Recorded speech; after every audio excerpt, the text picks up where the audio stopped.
அனைவருக்கும் வணக்கம்.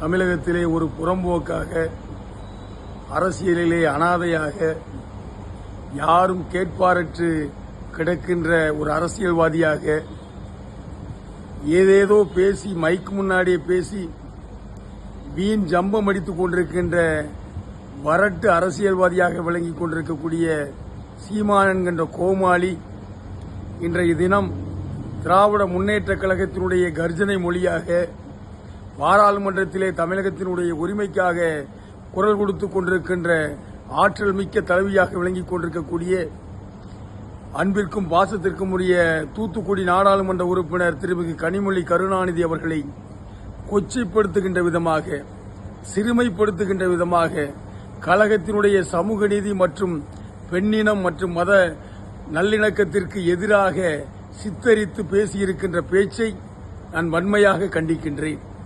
திருமிகு கனிமொழி கருணாநிதி அவர்கள் தமிழகத்திலே மாத்திரமல்ல, இந்தியாவிலே எந்த மூலையிலும் போட்டியிட்டு வெல்லுகின்ற சக்தி படைத்தவர்.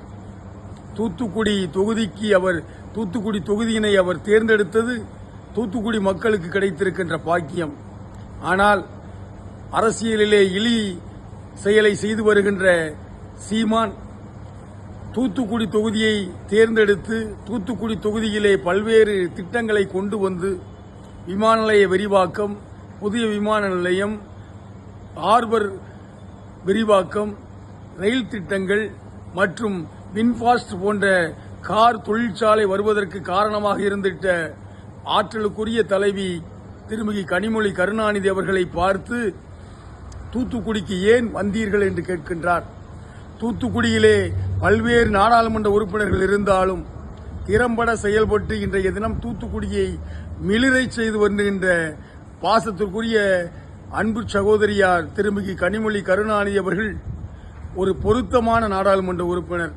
ஆனால் அவர்களை ஜாதி துவேஷத்தோடு, ஜாதிய எண்ணத்தோடு, கீழ்நிலை சிந்தனையோடு பேசியிருக்கின்ற சீமான் எந்தவிதமான அரசியல் அங்கீகாரத்திற்கும் ஆட்படாத ஒரு அனாதை.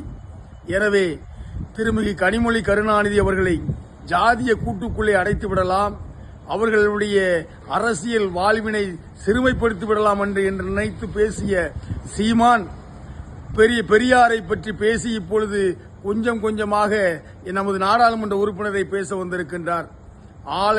ஆட்டை கடித்து மாட்டை கடித்து மனிதனை கடிக்க வந்துவிட்ட நிலையாக இன்றைய தினம் திராவிட முன்னேற்றக் கழகத்தினுடைய எழுச்சி ஞாயிறாக இருக்கின்ற திருமிகு கனிமொழி கருணாநிதி அவர்கள் தூத்துக்குடி தொகுதிக்கு வந்ததனால் தூத்துக்குடி மாவட்டமே மிளிர்ந்து கொண்டிருக்கின்றது. இதை பொறுக்காத புறம்போக்கு சீமானை இதன் மூலம் வன்மையாக நான் கண்டிக்கின்றேன்.